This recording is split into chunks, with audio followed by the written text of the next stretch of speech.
Hello. ওকে, class 9-এর last ভিডিওতে আমরা অমূলত সংখ্যা কী জিনিস, অমূলত সংখ্যা কিভাবে বাস্তব সংখ্যা রেখায় প্রকাশ করা যায়, স্থাপন করা যায়, সেইগুলো করেছিলাম। তো ক্লাস 9-এর এই ভিডিওতে আমরা তার পরের পার্টটা করব। লাস্ট পার্টে করেছিলাম হচ্ছে পৃষ্ঠা নম্বর 8-9 এইগুলো বাস্তব সংখ্যা রেখায় কীভাবে স্থাপন করা হয় এই এরিয়াগুলো করেছিলাম।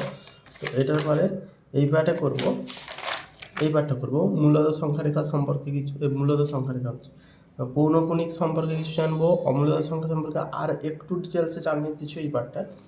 সবার প্রথমে সসীম এবং অসীম দশমিক সংখ্যা কী জিনিস বলছি। পৃষ্ঠা নম্বর 10 কোষে দেখি 1.3 থেকে কিছু অঙ্ক নিয়ে দেখছি, বোঝানোর জন্য দেখছি। কোষে দেখি 1.3 পৃষ্ঠা নম্বর 19 পৃষ্ঠা নম্বর 19 থেকে কিছু পার্ট দেখছি। এইটা 3-এর দাগের পার্টগুলো। 3 দাগের পার্টটা যদি প্রথম অঙ্কটা করি, পৌনঃপুনিক কীভাবে কাজ করে সেটার আগে সবার আগে যে জিনিসটা দেখব সেটা হচ্ছে সসীম দশমিক সংখ্যা আর অসীম দশমিক সংখ্যা। অসীম দশমিক সংখ্যা কোথা থেকে হয়? দশমিক সংখ্যা হয় 20/4 যদি করি কেটে যাবে, 5 করলেও কাটবে, 2 করলেও কাটবে, তাহলে এটা বাদ দিলাম।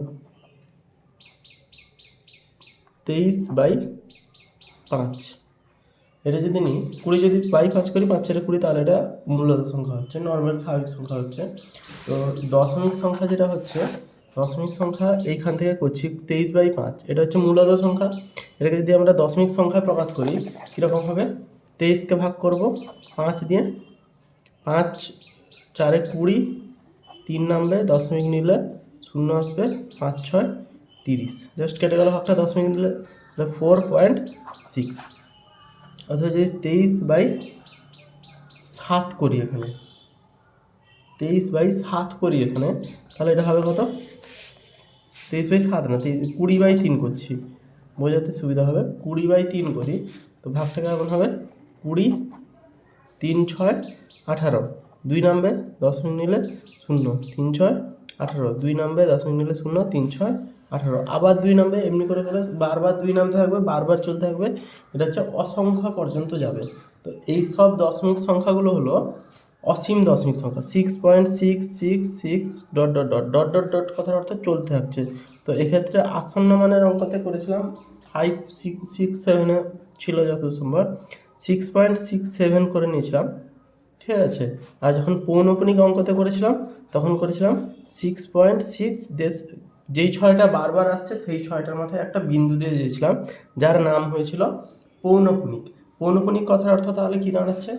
পৌনঃপুনিকটা আছে 6.6 পৌনঃপুনিক, এটা দাঁড়াচ্ছে তাহলে 6.6666, এই জিনিসটা বারবার ঘটবে।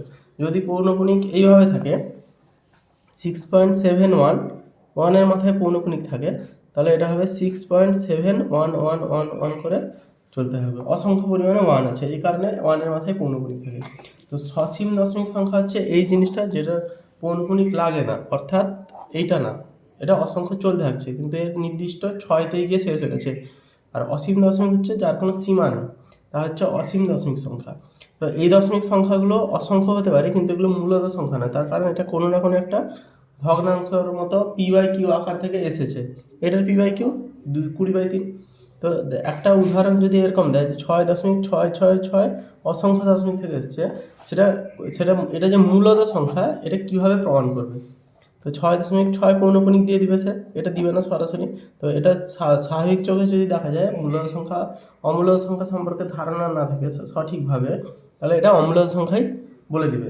কিন্তু এটা যদি ভগ্নাংশে প্রকাশ করি, এটা হবে 6×66 - 6/9 সমান 60/9, 20×3 = 60, 3×3 = 9, মানে 20/3 এভাবে।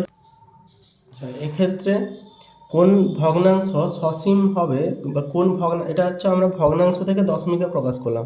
এখানে আমরা করলাম ভগ্নাংশ থেকে দশমিক। কোন ভগ্নাংশ সসীম পর্যন্ত যাবে বা কোন ভগ্নাংশ অসীম পর্যন্ত যাবে সেটা জানার সব থেকে সহজ উপায়, শুধুমাত্র অসীম পর্যন্ত যাবে কি না বা সসীম হবে কি না সেটা জানার সব থেকে সহজ উপায় তার হরের উপর নির্ভর করে। যদি হরে শুধুমাত্র 2 ও 5-এর গুণিতক থাকে, আচ্ছা গুণিতক বলা ভুল, 2 ও 5-এর গুণিতক থাকে বললেও হবে। আচ্ছা এমন সংখ্যা থাকবে যেটা 2 আর 5 ছাড়া অন্য কিছুতে ভাগ যাবে না, যেরকম 20/4, আচ্ছা 20 না হোক 23 ধরি, 20 কেটে যাচ্ছে, 23/4, 4 মানে কত, 4 মানে হচ্ছে 23/2 গুণিতক 2, তাহলে এখানে শুধুমাত্র 2 আছে। বা এমনি করলাম 23/10, এখানে কত হবে 23/2 গুণিতক 5 আছে, হয় 2 থাকবে না হলে 5 থাকবে, অথবা এরকম করলাম 23/25 সমান হচ্ছে 5 গুণিতক 5 আছে, শুধুমাত্র 5 আছে, অথবা শুধুমাত্র 2 আছে, অথবা শুধুমাত্র 2 অথবা 5 আছে, এটা এরকমও করতে পারি 23/50, তাহলে হবে 23/2 গুণিতক 5 গুণিতক 5, 2 5 10 5 50, এটা হচ্ছে শুধুমাত্র 2 আর 5 ছাড়া কিছু নেই। যদি এরকম করি 23/6, তাহলে হবে 23 × 2 গুণিতক 3, এই যে 3 একটা চলে আসছে, তার মানে এটা হবে অসীম দশমিক সংখ্যা যদি ভাগ করি, আর এগুলো হবে সসীম দশমিক সংখ্যা, মানে এই সব দশমিকের সসীম নির্দিষ্ট দূরত্ব পর্যন্ত যাবে দশমিক সংখ্যা। ভাগ না করে একের দাগের কোশ্চেনটা যদি দেখি, ভাগ না করে নিচের কোন সংখ্যাগুলি দশমিকে বিস্তার করি। 80 আছে, 80কে যদি আমরা ভাগি 2 40, উৎপাদকের বিশ্লেষণ হচ্ছে 2 10 20, 2 5 10, এখানে 2 আর 5 ছাড়া আর কিছুই নেই, তাহলে প্রথমটা হবে সসীম। 24কে যদি ভাঙি, হরগুলোকে ভাঙতে হবে, 2 12 24, 2 6 12, 2 3 6, সব 2 ছিল, ঠিক ছিল, কিন্তু লাস্টে 3 চলে এসছে, এইটার জন্য আমরা হবে এটা অসীম দশমিক সংখ্যা। তাহলে সসীম দশমিক সংখ্যা শুধুমাত্র 2 এবং 5 থাকতেই হবে, আর কিছু না থাকলেও হবে, আর কিছু না থাকলে তাহলে 2 এবং 5 থাকলে সসীম দশমিক সংখ্যা হবে, আর অসীম দশমিক সংখ্যা হবে 2 এবং 5 ছাড়া বাকি যাই একটু কিছু থেকে যাওয়া মানে অসীম হয়ে যাবে সেটা। আচ্ছা এটা আমরা বললাম ভগ্নাংশ থেকে দশমিকে। নেক্সট করছি দশমিক থেকে ভগ্নাংশতে।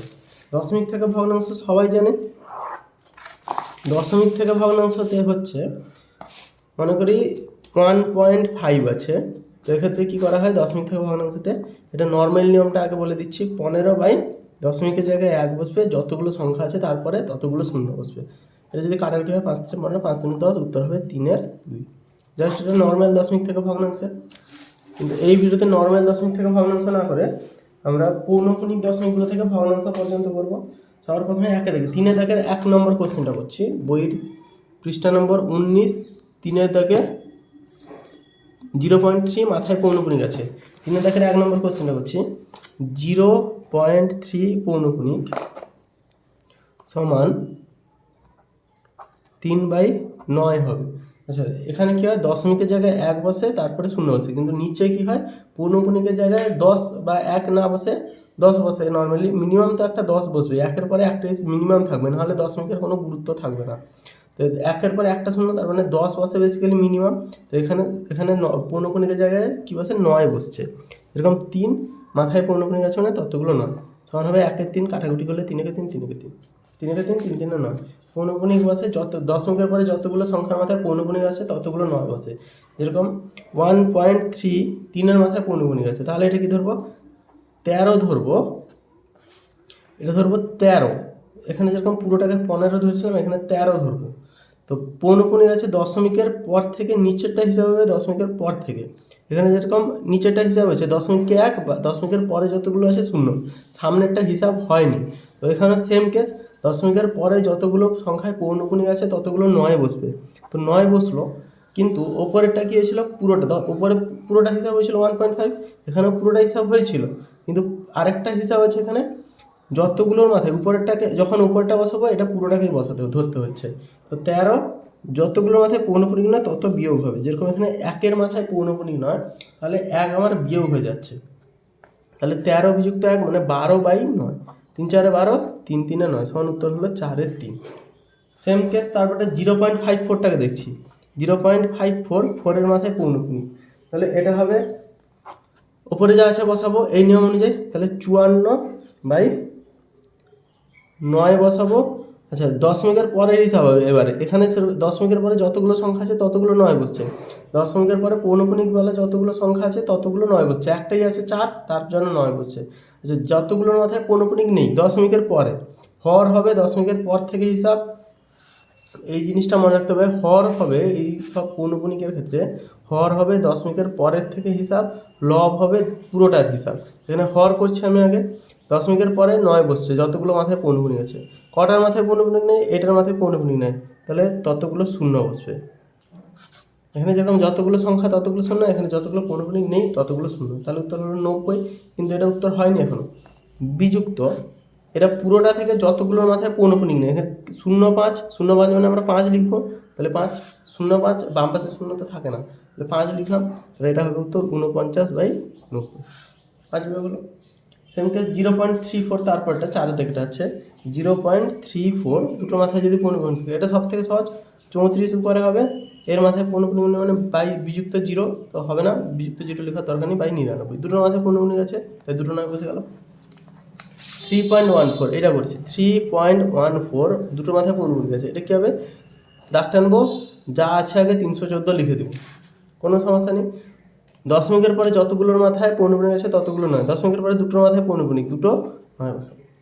আচ্ছা, এবারে উপরটা পুরোটা থেকে 314 পুরো ঢুকেছি, যতগুলোর মাথায় পৌনপুনিক নেই সেই সংখ্যাটা পুরোটা বিয়োগ হবে। এখানে পুরো প্রথম থেকে যদি ধরা হয় 3টা বিয়োগ হবে, আগেই বলেছি ওপরেরটার জন্য লবের জন্য পুরোটা ধরতে হবে, তো 3 বিয়োগ করেছি 99। ওপরে কার মাথায় কোনো সব কটার মাথায় পৌনপুনিক আছে, তাই কোনো শূন্য বসবে না, তাহলে এটা হলো 311/99। আরেকটা করছি 0.163, লাস্টেরটা যদি করে দিই 0.163, এটা হবে 163 হয়ে যাবে পুরোপুরি, বাই 999 হয়ে যাবে, শূন্য আছে কোনো কাজে লাগছে না। ওপরটার জন্য শূন্য বিয়োগ হবে, নিচেরটা তো দশমিকের পর থেকে কোনো যায় আসে না। সসীম দশমিক সংখ্যা এবং অসীম দশমিক সংখ্যা বোঝা গেল। তারপর বোঝা গেল পৌনপুনিক থেকে কীভাবে আমরা ভগ্নাংশে প্রকাশ করি, সেটা বোঝা গেল। এবারে কিছু কিছু পার্টে আছে, এখানে কিছু কিছু পার্টে আছে। আচ্ছা, এটা বোঝালাম, এই জায়গাটা এখনও বোঝানো হয়নি, এই জায়গাটা অর্থাৎ এই বিচ্ছেদ নিয়ম, এই জায়গাটা বোঝাবো একটু পরে। সসীম দশমিক সংখ্যা অসীম দশমিক সংখ্যা কীভাবে কাজ করে বোঝানো হলো। এই জায়গাটা একটা স্পেশাল আছে, আমি শুধু এই জিনিসটা বলেছি 6 6 বারবার আসছে, বা এখানে 3 3 বারবার আসছে। এই জিনিসটা ভাগ করলে দেখা যাবে 2 8 5 7 1 4, 2 আবার রিপিট এলো, আবার এরপরে 8 আসবে, এরপরে 5 আসবে, তো যেখান থেকে যতটা গেছে এরকম 2 থেকে শুরু করে 4 পর্যন্ত বারবার রিপিট হতে থাকবে, তো এখান থেকে শুরু করে এত দূর পর্যন্ত পৌনপুনিক দেবো। যদি পৌনপুনিক এইভাবে বসানো হয় যে মনে করি 1.3596, এইখান থেকে এতটা পৌনপুনিক, তার মানে এই পার্টটা এটার মাথাতেও আছে, এখান থেকে শুরু এখানে শেষ। পৌনপুনিক এই নয় যে 5 আর 6টা বারবার রিপিট হচ্ছে আর 9টা রিপিট হচ্ছে না, এখানে 5 9 6 5 9 6 সব কটাই বারবার রিপিট হচ্ছে। পৌনপুনিক অর্থাৎ এখান থেকে এতটা শেষ, 3টার মাথায় পৌনপুনিক একসাথে বসবেই না। আচ্ছা, পৌনপুনিকের পরে আমি যে কোনো সসীম আবৃত দশমিক একইভাবে প্রতিটি সসীম দশমিক সংখ্যা, আবৃত দশমিক সংখ্যা, মূলত সংখ্যা, এটা বলেছি। প্রত্যেকটা সসীম দশমিক সংখ্যা এবং আবৃত দশমিক সংখ্যা যাই হোক না কেন এগুলো সব মূলত সংখ্যা, আর অমূলত সংখ্যা তাহলে অসীম এবং অনাবৃত হবে। অনাবৃত অর্থাৎ এই যে কোনো একটা অসীম অমূলত সংখ্যা যে কোনো দশমিক সংখ্যাকে র্যান্ডমলি নিয়ে নেবে, 1 2 3 4 1 2 3 1 0 1, কোনো নির্দিষ্টভাবে ঘুরছে না সে। সসীম দশমিক সংখ্যাটা নর্মাল। আচ্ছা, অসীম দশমিক সংখ্যাতে একটা জিনিস হয়, বারবার ঘুরে, অসীম মানে অসংখ্য যেতে পারে, কিন্তু সেম একটা ছন্দতে ঘুরতে থাকছে, এই ছন্দটাই বারবার ঘুরতে থাকছে। কিন্তু অনাবৃত দশমিক সংখ্যাতে এই ছন্দটা ঘুরছে না বারবার। যদি অনাবৃত দশমিক সংখ্যা হয় তাহলে সেটা অমূলত সংখ্যার মধ্যে পড়ে যাচ্ছে, এটাকে কোনো ভগ্নাংশে প্রকাশ করা যাবে না। ভগ্নাংশ অর্থাৎ আমি p/q আকারে বলছি, প্রকাশ করা যাবে না। এবারে যেটা আছে, এই দুটোর মধ্যে সংখ্যা রেখা একটি অমূলত সংখ্যা আছে, সেটা খুঁজি। 1 3 ও 2 3 মধ্যে সংখ্যা রেখা অমূলত সংখ্যা কীভাবে খুঁজবো, বা দুটো অমূলত সংখ্যার মাঝে একটি মূলত সংখ্যা খুঁজি। সরি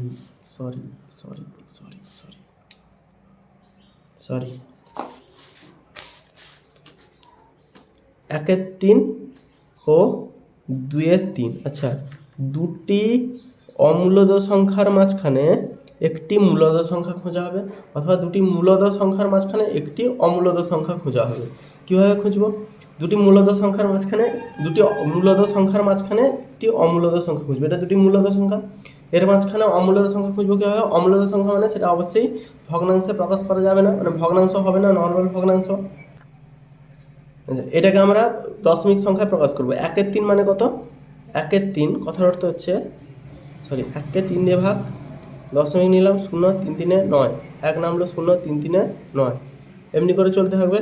মানে 0.3 মাথায় পৌনঃপুনিক পড়বে, কারণ এই 3টা বারবার ঘুরছে। 2/3 সমান 2কে ভাগ করলাম 3 দিয়ে, দশমিক নিলাম 3 6 18, 20 3 6 18 এমনি করে যাবে। তাহলে 0.6 এর মাথায় পৌনঃপুনিক।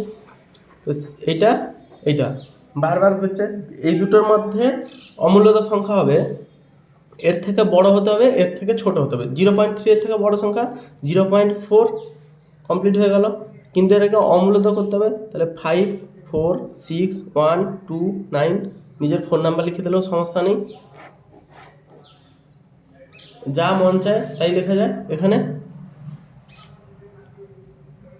এটা হবে অমূলদ সংখ্যা। দুটি মূলদ সংখ্যার মাঝখানে অমূলদ সংখ্যা, তো কোনটা ছোট? 0.3 আছে, 0.4 আছে, 0.6 আছে। এরপরে যা ইচ্ছা হোক, শুরু করতে আমরা এই জায়গা থেকে বড় থেকে। তো এটা হচ্ছে দুটি মূলদ সংখ্যার মাঝখানে একটি অমূলদ সংখ্যা। তো যদি বলে দুটো অমূলদ সংখ্যার মাঝখানে একটি মূলদ সংখ্যা, 0.23233323332 আর একটা অম্ল সংখ্যা হচ্ছে 0.252552555 2 3 4 2 এমনি করে ডট ডট। এর দুটো অমূলদ সংখ্যা, এর মাঝখানে একটি মূলদ সংখ্যা খুঁজবো। এর মাঝখানে একটি মূলদ সংখ্যা হবে। এই সংখ্যাটা যদি দেখি 0.2 দিয়ে শুরু, তাহলে এটা একই, এই জায়গায় দেখে বুঝতে পারবো না কোনটা বড়। তারপরে 0.2325, পরে যা আছে সমস্যা নেই, 2325। তাহলে এই দুটোর মাঝখানে একটা যদি খুঁজি 0.24, এটা হচ্ছে আমার মূলদ সংখ্যা। আচ্ছা, এ দুটো হচ্ছে এটার থেকে বড়। 3 আছে, তার আমার কাছে 4 আছে, এরপরে 5 আছে, তাহলে 3 তারপর 4 তারপর 5, কারণ সামনেরটা তো একই, এটা দেখে বোঝা যাবে না কোনটা বড়। 2 3 4, এই জায়গাটা দেখে যদি বোঝা 2 3 2 4 2 5, এই জায়গাটা হলো। তাহলে এই দুটোর মাঝখানে এই সংখ্যাটা হলো। আচ্ছা, এটাকে বাড়ানোর দরকার নেই, তার কারণ হচ্ছে এটা আমার মূলত সংখ্যায় পাবো, সমান 24/100, 4 4 4 6 24, 25 4 100, তার মানে 6/25। তাহলে এই দুটোর মাঝখানে মূল সংখ্যা হচ্ছে 6/25। আচ্ছা, এগুলো কোনোদিন উত্তর করবে না, তার কারণ এগুলো নিজের মতো করে মিলাতে হবে, নিজের মতো করে অঙ্ক হবে।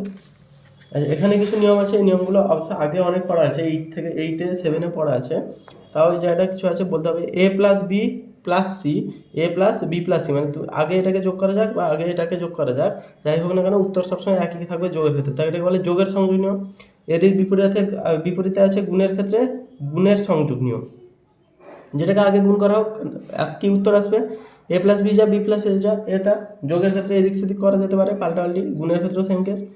a × b + c, ab + ac, এটা হচ্ছে, বা a × b + c পরে আছে a + b × c, এটা যাই হোক না কেন বিচ্ছেদ নিয়ম বলে। এর সাথে জিরো যোগ করলে এ থাকে, জিরোর সাথে যোগ করলে এই থাকে, বলছে জিরোকে যোগের এক সম উপাদান বলে, এই কারণে, কারণ জিরো যোগ করলে কোনো চেঞ্জ হবে না। সেম কেস গুণের ক্ষেত্রে, জিরো গুণ করলে চেঞ্জ হয়ে যাবে, অবশ্যই জিরো হবে উত্তর, কিন্তু এক গুণ করার ক্ষেত্রে, তাহলে এককে গুণের এক সম উপাদান বলে। তাহলে যোগের ক্ষেত্রে 0, গুণের ক্ষেত্রে 1 হচ্ছে এক সম উপাদান। সেই জিনিসটার সাথে সেই জিনিসটার মাইনাস যোগ করলে 0 হবে, বা সেই জিনিসটা মাইনাসের সাথে তার প্লাস যোগ করলে 0 হবে, উল্টোটা বললেও ঠিক। এগুলো সব এইটা আছে। এর সাথে 1/a গুণ করলে এখানে যেরকম বিপরীতটা 0 হচ্ছে, তো 1 হবে এখানে, কারণ এক সম উপাদান 1। জাস্ট এইগুলো আছে, এগুলোতে কিছু নেই, ক্লাস 8-এ আছে।